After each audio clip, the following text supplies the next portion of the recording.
कल सुबह तुम दोनों भाई बहन 4 बजे उठकर तैयार हो जाना, हमें मंदिर जाना है।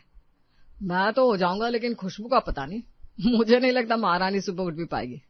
भैया ज्यादा मत बोलो, मैं तुम्हें क्या कुंभकर्ण दिखती हूँ? इस घर में खाली मैं ही सोती हूँ और बाकी सब तो जगह ही रहते होंगे ना जैसे। देखो, सोने में तो तू किसी कुंभकर्ण से कम है नहीं इसमें कोई दो राय नहीं है। अरे बस करो ना, तुम दोनों झगड़ना बंद करो। भाई बहन हो, कोई दुश्मन नहीं। जाओ सो जाओ, जल्दी उठना भी है।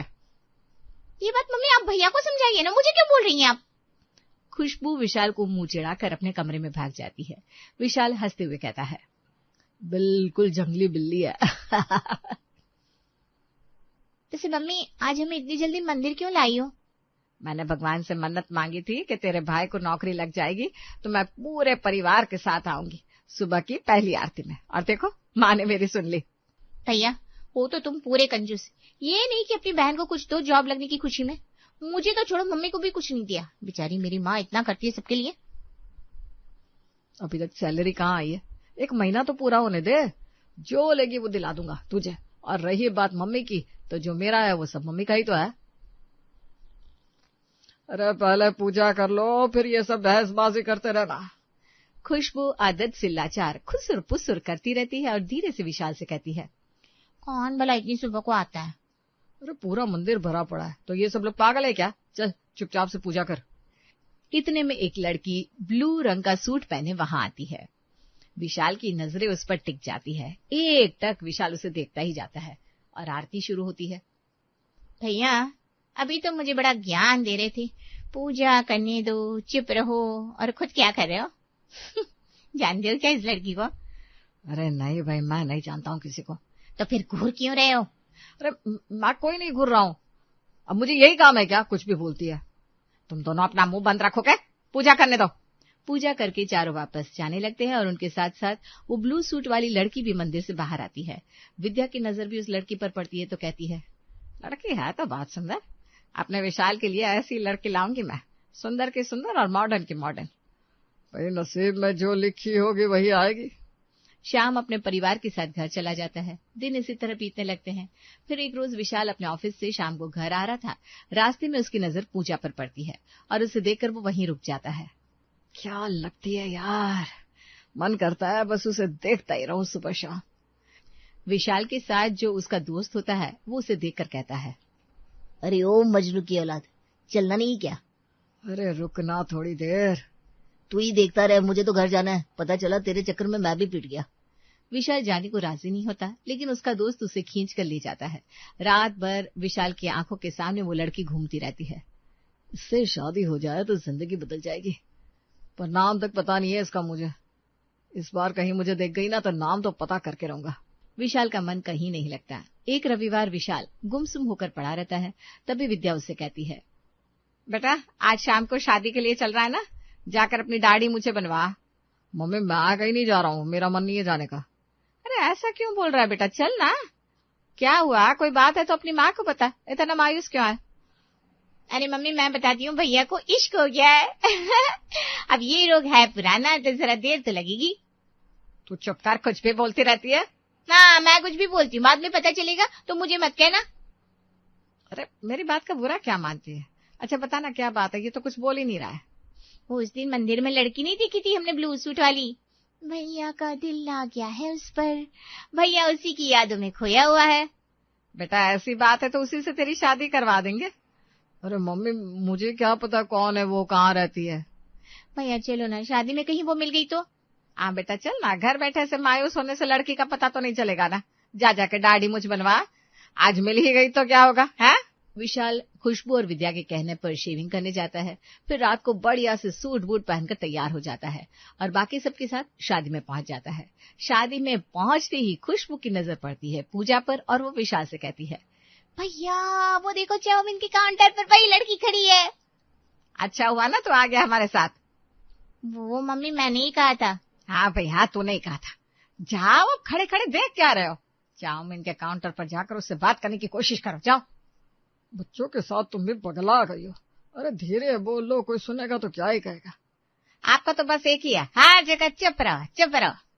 खुशबू विशाल को चाउमीन के काउंटर पर ले जाती है। पूजा के साथ खड़ी शीतल को खुशबू अच्छे से जानती है। यार कैसी है तू, बड़े दिनों के बाद देखा है तुझे। कहाँ से देखेगी, मैं यहाँ रहूंगी तब ना। मैं बाहर चली गई थी पढ़ने, एक वीक पहले ही आई हूँ। इससे मिल, पूजा मेरी कजिन। हेलो, आना कभी कर। यह है मेरे भैया विशाल, आईटी इंजीनियर है। अब बस इनका ही नंबर है। लड़की देख रहे हैं घर वाले, आना शादी में। ओ वाह, लड़की फाइनल हो गई क्या? अरे नहीं ना यार, कोई ढंग की सुंदर अच्छे घर परिवार की लड़की मिले तब ना। कोई तेरी नजर में हो तो बता ना। हाँ हाँ श्योर। दोनों वहां से चली जाती है और विशाल खुशबू से कहता है, बहन इससे अपने भाई का रिश्ता करवा दे, जो बोलेगी वो दूंगा तुझे। ऐसा पासा फेंका है मैंने कि सामने से रिश्ता चल कर आएगा।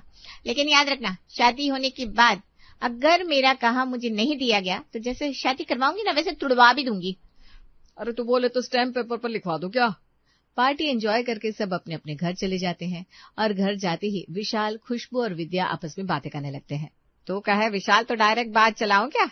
अभी रुको ना, लड़की का नाम पता चल गया है ना भैया, तुम उसे सोशल साइट पर फॉलो करो।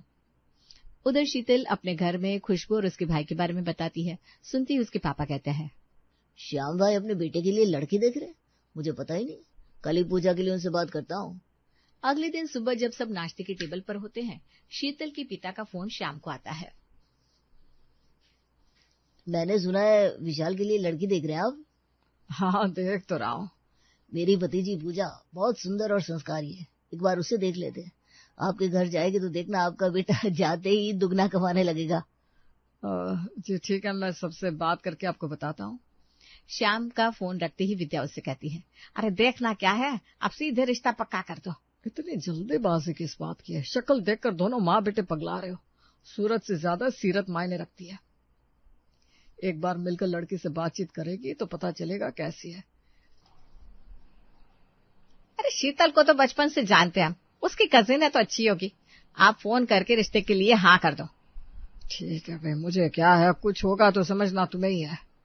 श्याम रिश्ता पक्का कर देता है और महीने भर में विशाल और पूजा की शादी हो जाती है। नए नए में तो सब कुछ अच्छा चलता है और किसी को कुछ पता नहीं चलता। लेकिन शादी के 1 महीने बाद विशाल हनीमून का प्लान बनाता है और विद्या से कहता है, मम्मी नेक्स्ट वीक हम लोग घूमने जा रहे हैं। हाँ हाँ जाओ जाओ, यही तो उम्र है घूमने की। भाभी शॉपिंग शुरू कर दो हनीमून की। बस भैया कहाँ जा रहे हो? गोवा, मुझे बहुत मन था गोवा जाने का। तेरा मन था या भाभी का? दीदी मेरे पास बहुत कपड़े हैं, शादी में इतने तो सूट लिए थे मैंने, वो सबका क्या करूंगी। खुशबू और विशाल का मुंह बन जाता है और खुशबू कहती है, भाभी गोवा जा रही हूँ, कोई पारिवारिक मेल मिलाप में नहीं। गोवा में सूट कौन ही पहनता है। वही तो, शाम को मैं जल्दी आ जाऊंगा, तुम दोनों तैयार रहना, शॉपिंग पर चलते हैं।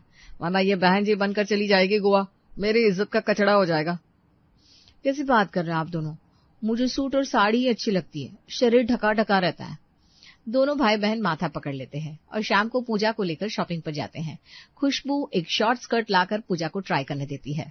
भाभी ये पहन के दिखाओ ना कैसा लग रहा है। लो ये फ्रॉक भी ट्राई कर लो। खुशबू ये सब ट्राई करती है, तब तक तुम हॉट पैंट और टॉप पसंद करके रखो। दीदी इतने छोटे कपड़े मैं नहीं पहन पाऊंगी। भगला गई हो क्या?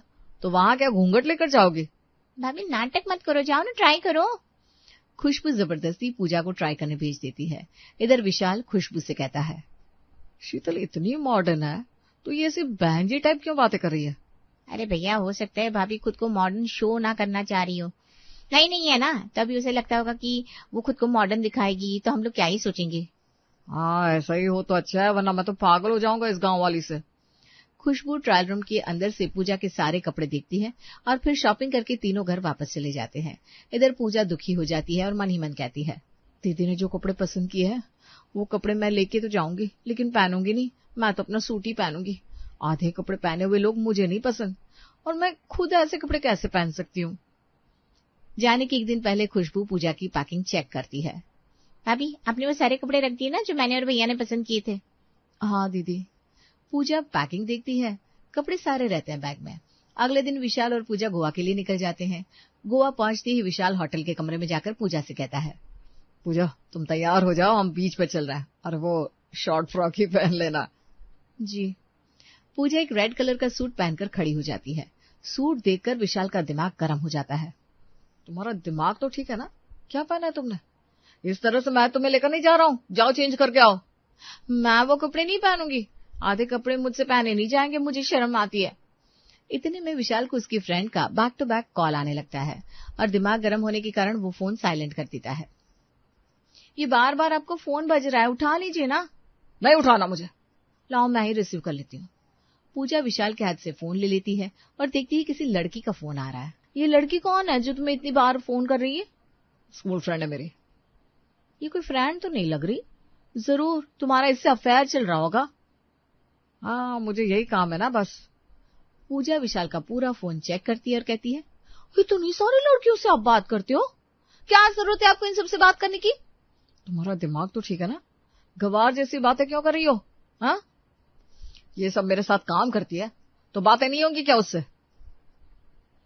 अच्छा ये सब आपके साथ काम करती है, तो जिसका फोन आ रहा था वो तो साथ नहीं काम करती ना, तो उसका नंबर अभी ब्लॉक कीजिए। चलिए। विशाल का दिमाग पूरा खराब हो जाता है। बेकार ही मैंने तुमसे शादी की, शक्ल शहर की लेकिन अक्ल गांव वाली है। पड़ी रहो यही होटल में ये बहन जी जैसे सूट पहनकर, कहीं लेकर नहीं जा रहा हूं मैं तुम्हें। 3 दिन इसी होटल में रहना, फिर घर वापस। विशाल सो जाता है। 3 दिन तक दोनों होटल में रहते हैं ताकि घर पर किसी को कुछ पता न चले। उसके बाद दोनों वापस घर आ जाते हैं। घर पहुंचती ही खुशबू बहुत उत्साहित होकर कहती है, कैसा रहा ट्रिप? हाँ ठीक था, मैं तुझसे बाद में बात करता हूँ, एक अर्जेंट मीटिंग है तो ऑफिस जाना है। कोई अर्जेंट मीटिंग नहीं है इनकी, उन लड़कियों से मिले नहीं ना इतने दिनों से, इसलिए रह नहीं पा रहे हैं। हद है पूजा। भाभी क्या बोल रही हो? ये सब नॉर्मल है, साथ में ऑफिस में काम करते वक्त अब क्या आदमी लड़के और लड़की देखेगा? समझ गई कैसा रहा होगा हनीमून आप दोनों का। विशाल ऑफिस चला जाता है। इधर विद्या खुशबू से कहती है, तेरे पापा ठीक ही कह रहे थे, लड़की को देख लो, लेकिन मैंने बेटे के मुंह में कुछ नहीं देखा और इस पत्थर को उठा लाई। इस तरह तो विशाल का जीवन खराब हो जाएगा, हमें कुछ करना होगा। कुछ करने से पहले मम्मी भाभी को एक मौका हमें देना चाहिए, उन्हें समझाना चाहिए, शायद वो समझ जाए तो। हाँ वैसे हमारे पास रास्ता भी क्या है, तलाक दिलवाने से अच्छा है कि एक बार रिश्ता बचाने की कोशिश ही कर ले। शाम को मौका देखकर विद्या और खुशबू पूजा को समझाने की कोशिश करती है। बेटा तू गांव में रही हुई है ठीक है, लेकिन अब तो तेरी शादी पढ़े लिखे शहरी परिवार में हो गई है ना, तो खुद को हमारी तरह बनाने की कोशिश कर। ये सब छोटी सोच को दिमाग से निकाल दीजिए। मम्मी जी ठीक है, मैं अपनी तरफ से कोशिश करती हूँ। इधर विद्या ऑफिस में विशाल को फोन लगाती है और कहती है, बेटा खुद को शांत रख, मैंने और खुशबू ने पूजा को समझाया है, एक मौका देकर देख उसे। मम्मी ये आखिरी मौका दे रहा हूं मैं उसे, और अगर इस बार नहीं समझी तो मैं उसे उसके मायके छोड़ाऊंगा, फिर वहां वो शहरी बने या गांव की गवार, मुझे कोई लेना देना नहीं होगा। हाँ हाँ ठीक है बेटा। विशाल खुद को कंट्रोल करता है और शांत दिमाग से रात को घर आता है और अच्छे से पूजा से बात करता है। पूजा भी विशाल को खुद को शहरी दिखाने की कोशिश करती है। 2 दिन तक सब कुछ ठीक रहता है। अगले दिन सुबह नाश्ते के टेबल पर विशाल कहता है, माँ मैं बताना भूल गया, कल रात को खाने पर मेरे ऑफिस के कलीग आ रहा है, तो आप खाने का देख लेना प्लीज। हाँ हाँ तो फिक्र मत कर, मैं बहू से सारी तैयारी करवा लूंगी। वो लोग कब से मेरे पीछे पड़े हैं, भाभी के हाथ का खाना खाना है, मैं क्या करता, बुलाना पड़ा उन्हें, वैसे भी कल संडे है। हाँ तो ठीक है ना आपने, मैं कोई मौका नहीं दूंगी शिकायत का। विशाल और बाकी सबको लगता है सब सही हो गया है। अगले दिन सुबह सुबह पूजा पड़ोस की औरत से झगड़ा कर लेती है और उसे गाली देने लगती है। यार पूजा ये सब क्या है, लड़ क्यों रही हो? ये बुढ़िया हमारे घर की तरफ कचरा फेंक रही थी। तो तुम मुझसे कहती या अच्छे से उन्हें मना करती, गाली गलौज करने की क्या जरूरत थी, और मारने के लिए डंडा भी उठा लिया। अरे अगली बार तो माथा ही फोड़ दूंगी। खुशबू और विद्या माथा पकड़ लेती है। पूजा को समझाकर सब उसे उसके कमरे में भेज देते हैं। मम्मी आज मेरे ऑफिस से सब आ रहे हैं, अब ये पूजा कोई कांड ना करे प्लीज। देखने में तो बहुत शहरी लगती है लेकिन हरकतें एकदम गांव वालों की तरह है। शाम होते होते सारे कलीग्स विशाल के घर पहुंच जाते हैं। पूजा उनका स्वागत बहुत अच्छे से करती है। सब बहुत मजे करते हैं, हंसते खेलते हैं और फिर डिनर करते हैं। भाभी खाना बहुत अच्छा बनाया आपने। सच में विशाल तुम बहुत लकी हो, ऐसी वाइफ मिली है तुम्हें। हाँ भाभी दिखने में जितनी सुंदर है उतनी अच्छी कुकिंग भी कर लेती है। सब खाना खाकर फोटो क्लिक करवाने लगते हैं। विशाल सभी फीमेल फ्रेंड के साथ फोटो लेने लगता है। तब पूजा कहती है, थोड़ा दूर होकर फोटो लीजिए ना, आप दोनों को समझ में नहीं आता विशाल किसी के हस्बैंड है, इतना छूने की क्या जरूरत है भाई। हाँ, आप लोगों को ना छूने का बहाना चाहिए। दिमाग तो ठीक है ना तुम्हारा, क्या बके जा रही हो? अरे वही जो सच है, मेरे पति से दूर रहो। और ये सब छिछोरीगिरी कहीं और दिखाना। विशाल, इन सब के लिए हमें यहाँ बुलाया है क्या? गांव की गंवार है तुम्हारी वाइफ। शक्ल शहर की होने से आदमी शहर का नहीं हो जाता। सभी विशाल को अच्छा खासा सुनाकर चले जाते हैं। विशाल का पारा चढ़ जाता है और वो गुस्से में चिल्लाकर पूजा को कहता है, निकल जाओ मेरे घर से और दोबारा कभी मत आना। गंवार कहीं की, तुमसे शादी करना मेरी सबसे बड़ी भूल थी। हर चमकती हुई चीज सोना नहीं होती, कुछ एक तुम्हारी तरफ पत्थर भी होती है। विशाल पूजा को बोलने का मौका ही नहीं देता और उसे उसके मायके छोड़ाता है और उससे तलाक लेकर अपनी जिंदगी सुकून से जीने लगता है। सुबह का समय, रसोई से चाय और गर्मा गर्म पराठों की खुशबू आ रही होती है। घर की नई बहू सौम्या अपने ससुराल वालों के लिए गर्मा गर्म नाश्ता बनाने में लगी हुई है। जेठानी नाश्ते की मेज सजा रही होती है। ससुर जी रमेश चंद आराम से कुर्सी पर बैठकर अखबार पढ़ रहे हैं और नीलेश ऑफिस जाने के लिए तैयार होकर नीचे आता है। वाह, क्या खुशबू आ रही है। आज तो नाश्ते में कुछ बहुत स्पेशल बना है। बिल्कुल देवर जी, आज का नाश्ता तुम्हारी पत्नी ने बनाया है। सुबह सुबह उठकर तुम्हारे लिए खास आलू प्याज के पराठे बनाए हैं और साथ में तीखी पुदीने की चटनी भी। जल्दी से चक्कर बताओ, हमारी सौम्या के हाथों में कैसा जादू है। तभी ससुर रमेश चंद जी अखबार टेबल पर रखते हैं। अरे भाई, जब से सौम्या बहू इस घर में आई है, हमारे घर की तो रौनक ही बदल गई। सब कुछ अच्छा चल रहा होता है कि एक शाम स्क्रीन पर माँ का फोन देखकर सौम्या के चेहरे पर मुस्कान आ जाती है। वो तुरंत फोन उठाती है। हेलो माँ, नमस्ते, कैसी हो और घर में सब कैसे हैं? हेलो, नमस्ते बेटा। हाँ, घर में सब ठीक है। तू बता कैसी है? सुबह से तेरी बड़ी बहुत याद आ रही थी। सब ठीक तो है ना? वहाँ ससुराल में कैसा चल रहा है? तेरी सास, जेठानी, ससुर सब अच्छे से तो तेरा ख्याल रखते हैं ना? अरे माँ, मैं क्या बताऊँ आपको, यहाँ सब बहुत अच्छे हैं। मेरे ससुराल वाले तो हीरा है, हीरा। उनकी जितनी तारीफ की जाए कम ही है। आज सुबह ही मैंने सबके लिए नाश्ते में आलू प्याज के पराठे बनाए। अच्छा, फिर क्या हुआ? उन्हें पसंद नहीं आए क्या, या कोई नुक्स निकाल दिया? मुझे पता ही था ऐसा ही कुछ होगा। अरे नहीं माँ, ऐसा कुछ नहीं हुआ। तुम कुछ भी सोचती हो। जब सब नाश्ते की मेज पर बैठे तो मेरी इतनी तारीफ हुई कि क्या ही बताऊं। नीलेश तो पराठे खाकर दीवाने ही हो गए। सासू माँ पापा जी से कह रही थी कि जब से सौम्या आई है घर की रंगत बदल गई है।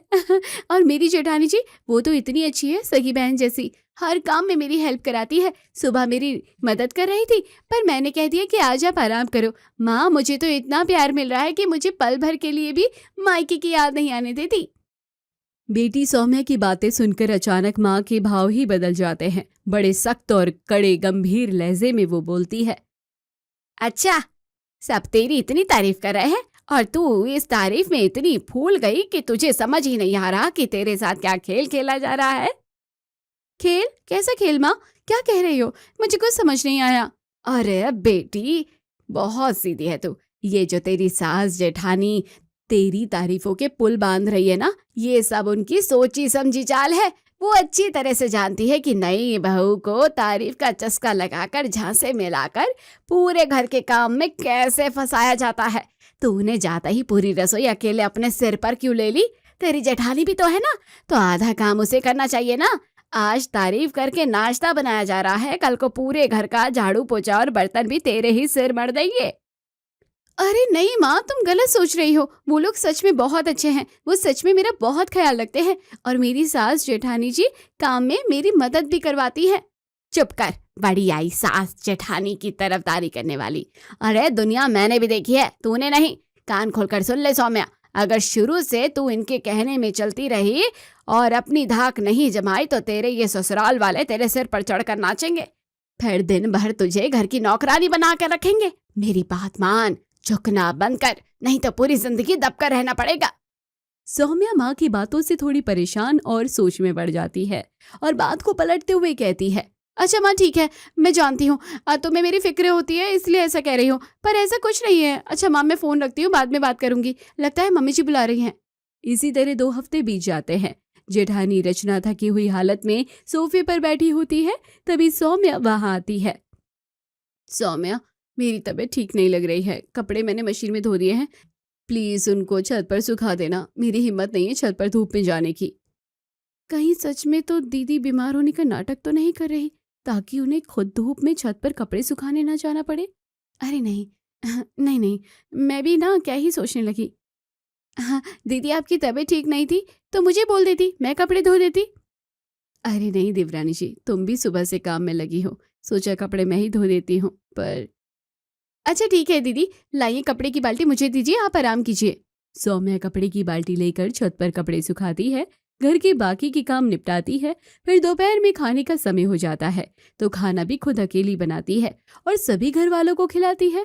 फिर दोपहर के गंदे बर्तन साफ करती है।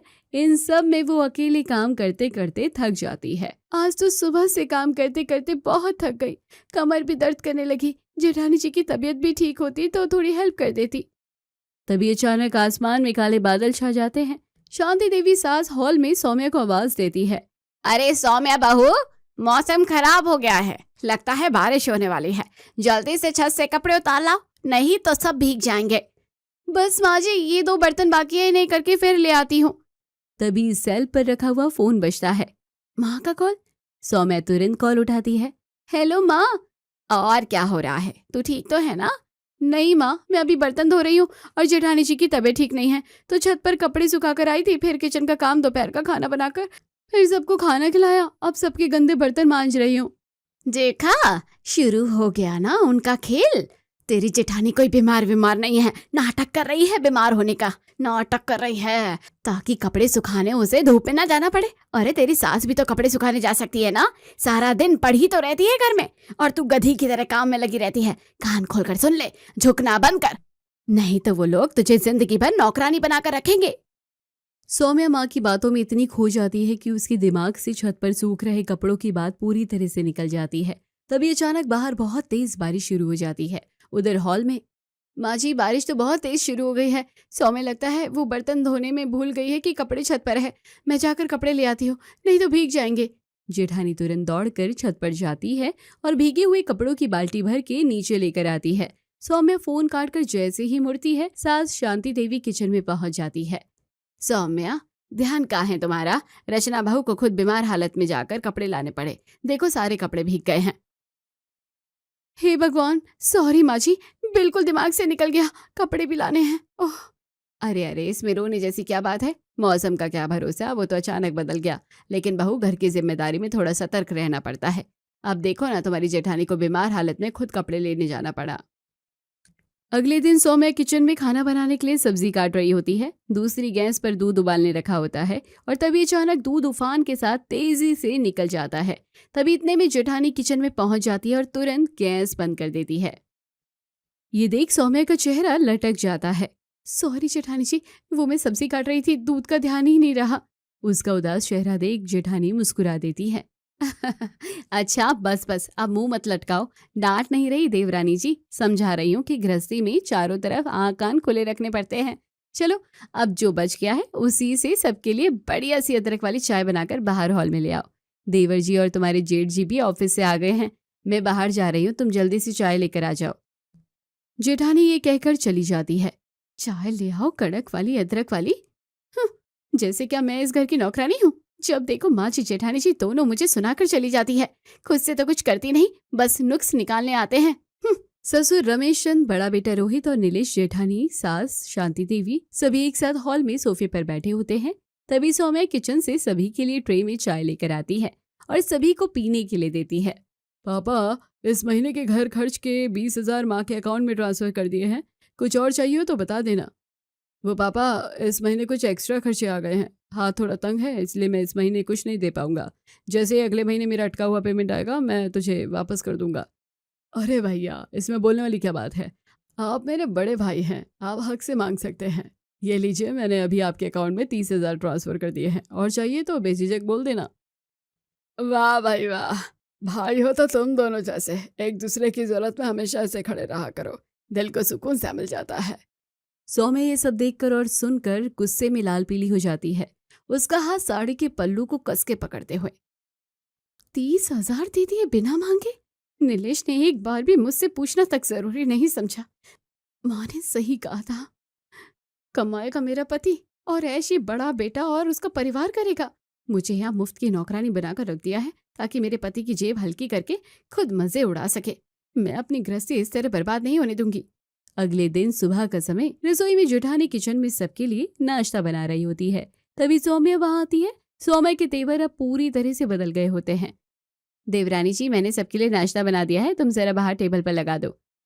जेठानी जी, जब देखो आप मुझे हुक्म सुनाती रहती है। नाश्ता तो आप खुद भी जाकर देकर आ सकती हैं। आप बड़ी बहू हैं तो मैं भी इस घर की छोटी बहू हूँ, कोई नौकरानी नहीं। जेठानी सौम्या का बदला रूप देखकर दंग रह जाती है, आंखें भर आती है। सौम्या, ये तुम क्या कह रही हो? मैंने तो बस... ओ प्लीज, बस रहने दीजिए। मुझे सब समझ आता है कि कौन मुझसे क्या करवाना चाहता है। सौम्या जेठानी को वो बोलकर गुस्से में वहां से चली जाती है। बेचारी जेठानी आंखों से आंसू पोंछती है और जाकर ससुराल वालों को नाश्ता कराती है। रचना बहू, तुम नाश्ता ले आई, सौम्या से बोल देती। वो माँ जी, सौम्या कुछ काम कर रही थी, मैंने सोचा कि मैं जाकर दे आती हूँ, बेचारी को क्यों परेशान करूँ, वैसे भी दिन भर वो कितना काम करती है।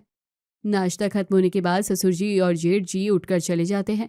रचना अकेली किचन में जाकर सारे बाकी के काम निपटाती है और सौम्या अपने कमरे में मजे से फोन चला रही होती है। शाम को सौम्या खाना बनाकर रख देती है। जेठानी सभी को जाकर टेबल पर खाना परोसती है। सौम्या बहू, आज इतना सारा खाना बच गया, कल भी दोपहर में खाना बच गया था। अन्न बर्बाद होता है तो अच्छा नहीं लगता। मैं कुछ दिनों से देख रही हूँ तुम्हारी जेठानी अकेले दिन भर काम में लगी रहती है। थोड़ा तुम उसके साथ काम में हाथ बटा लिया करो, उसे भी तो थोड़ा आराम चाहिए होता है ना। जेठानी की तरफदारी सुनकर सौम्या गुस्से से तमतमा उठती है। आप ये कहना चाहती है कि मैं खाना बर्बाद करती हूँ? और जेठानी जी के आराम का कितना फिक्र है आपको? दोपहर का पूरा खाना अकेले मैं बनाऊं, बर्तन कपड़े सब मैं अकेले करूं। 2 दिन से जेठानी जी काम करने लगी तो आपको इतनी फिक्र होने लगी, और मैं कोई नौकरानी नहीं हूँ। सौम्या की कड़वी बातें सुनकर सास शांति देवी हैरान रह जाती है और उनकी आंखों में आंसू आ जाते हैं। तभी नीलेश भी ऊपर कमरे से आवाज सुनकर गुस्से से लाल पीला होकर हॉल में नीचे आता है। सौम्या, बस बहुत हो गया। माँ से इस लहजे में बात करने की तुम्हारी हिम्मत कैसे हुई? तुम इतनी बदतमीज और स्वार्थी हो सकती हो, ये मैंने कभी सपने में भी नहीं सोचा था। हाँ नीलेश, मैं बुरी ही हूँ। आप तो बस अपनी माँ और भाभी के गुलाम बने रहिए। मुझे अब इस घर में एक पल भी नहीं रहना। मेरा पति सबसे ज्यादा कमाता है और मुझे नौकरों की तरह बर्ताव सहना पड़ता है। मुझे अलग घर चाहिए, वरना मैं अपने मायके चली जाऊंगी। सौम्या, तुम्हारा दिमाग खराब हो गया है क्या? भाभी और माँ ने तुम्हें हमेशा पलकों पर बिठा कर रखा है। तुम ये कैसी घटिया और ऊंची बातें कर रही हो? नीलेश की बातों का जवाब दिए बिना सौम्या गुस्से में पैर पटकती हुई अपनी कमरे में आ जाती है और तुरंत अपनी माँ को फोन लगाती है। हेलो माँ, यहाँ तो बहुत बड़ा तमाशा हो गया है। नीलेश भी मुझ पर चिल्लाने लगा है। सबसे मैंने साफ साफ कह दिया है कि माँ, मैं अब इस घर में एक पल भी नहीं रह सकती। मैं हमेशा के लिए मायके आ रही हूँ, अब मैं वहीं रहूंगी। क्या तू पागल हो गई है क्या सौम्या? हमेशा के लिए मायके आ रही है? होश में तो है तू? पर माँ, आपने तो कहा था कि झुकना बंद कर, अपनी धाक जमा, नहीं तो ये लोग मुझे नौकरानी बनाकर रख देंगे। तेरा पति ज्यादा कमाता है, मैंने तो बस वही किया। अब मैं वहां नहीं रह सकती। अरे, मैंने तो तुझे सिर्फ समझदारी से अपनी जगह बनाने को कहा था, घर उजाड़ने को नहीं। अब तूने अपनी बदतमीजी से बात इतनी बिगाड़ ली है तो इसमें मैं क्या करूं? अगर तू हमेशा के लिए यहाँ आकर बैठ गई तो समाज में हमारी थू-थू होगी। लोग हमारे ऊपर उंगलियां उठाएंगे कि बेटी का घर नहीं संभला। देख सौम्या, अब बात इतनी बढ़ गई है तो तू ही देख, तेरा ससुराल है, तू ही संभाल। फोन रख अब। फोन कटने की आवाज के साथ ही सौम्या के पैरों तले से जमीन खिसक जाती है। जिस माँ के बहकावे में आकर उसने अपने हंसते खिलते परिवार को दाव पर लगा दिया, उसी माँ ने उसे सहारा देने से अब साफ मना कर दिया था। सौम्या रोते हुए आईने के सामने खुद से बोलती है, हे भगवान, ये मैंने क्या कर दिया? माँ ने तो मुझे भड़काकर खुद अपना पल्ला झाड़ लिया। अब मैं कहाँ जाऊंगी? मेरा वो प्यारा परिवार, सासू माँ का दुलार, जेठानी का प्यार, मैंने सब कुछ अपने हाथों से तबाह कर दिया। मुझे ही अब ये सब ठीक करना होगा। सौम्या अपने कमरे में पानी पीने के लिए नीचे आ रही होती है कि तभी उसे सास ससुर और जेठानी जेठ नीलेश की आपस में धीमी धीमी आवाज सुनाई देती है। माँ जी, सौम्या कुछ दिनों से बहुत अजीब बर्ताव कर रही है, हर बात पर चिढ़ जाती है। मुझे लगता है कि उसे मायके की बहुत याद आ रही है। आप प्लीज उसकी बात का बुरा मत मानिए। वो दिल की बुरी नहीं है, बस थोड़ा बहक गई है। नीलेश, तुम्हें इस तरह सौम्या से बात नहीं करनी चाहिए थी। सौम्या आकर सास शांति देवी के पैरों में गिर जाती है। उन सभी की बातें सुनकर सौम्या रोते हुए सास शांति देवी के पैरों में गिर जाती है। सौम्या, अब ये क्या नया तमाशा है? नहीं नीलेश, ये तमाशा नहीं, मेरी आत्मा का पछतावा है। पापा जी, सासू माँ, जेठानी जी, मुझे माफ कर दीजिए। मैं अपनी माँ की गलत बातों में आ गई थी। उन्होंने मेरे कान भरे थे कि तुम सब मुझसे नौकरानी की तरह काम करवाओगे। मैं अंधी हो गई थी जो उनकी बातों में आकर इतने प्यारे परिवार को दुख दे रही थी। जेठानी जी, आपने हमेशा मुझे छोटी बहन माना, पर मैंने आपको सिर्फ कड़वाहट दी। मुझे माफ कर दीजिए, मैं बहुत बड़ी गुनहगार हूँ। पगली, अपनों से कोई ऐसी माफी मांगता है क्या? तूने अपनी गलती मान ली, हमारे लिए वही बहुत है। बहू, माँ का काम बेटी का घर बसाना होता है, उसे उजाड़ना नहीं। लेकिन तूने समय रहते अपनी बुद्धि का इस्तेमाल किया और सच को समझा। मुझे आज अपनी बहू पर गर्व है। ससुर रमेश जी के चेहरे पर भी बहुत दिनों के बाद सुकून भरी मुस्कान लौट आती है। तभी सौम्या की माँ का कॉल आता है और सौम्या सबके सामने स्पीकर ऑन करती है। माँ, आज के बाद मुझे मेरे ससुराल के खिलाफ भड़काने की कोशिश मत करना। ये मेरा घर है और यहाँ के लोग मेरी जान है। ये मेरा ससुराल है और आज के बाद मुझे इस तरह की बातें करने के लिए कॉल मत करना। सौम्या फोन काट देती है। नीलेश मुस्कुराकर सौम्या का हाथ थाम लेता है। पूरे परिवार में फिर से हंसी और खुशियां गूंज उठती हैं।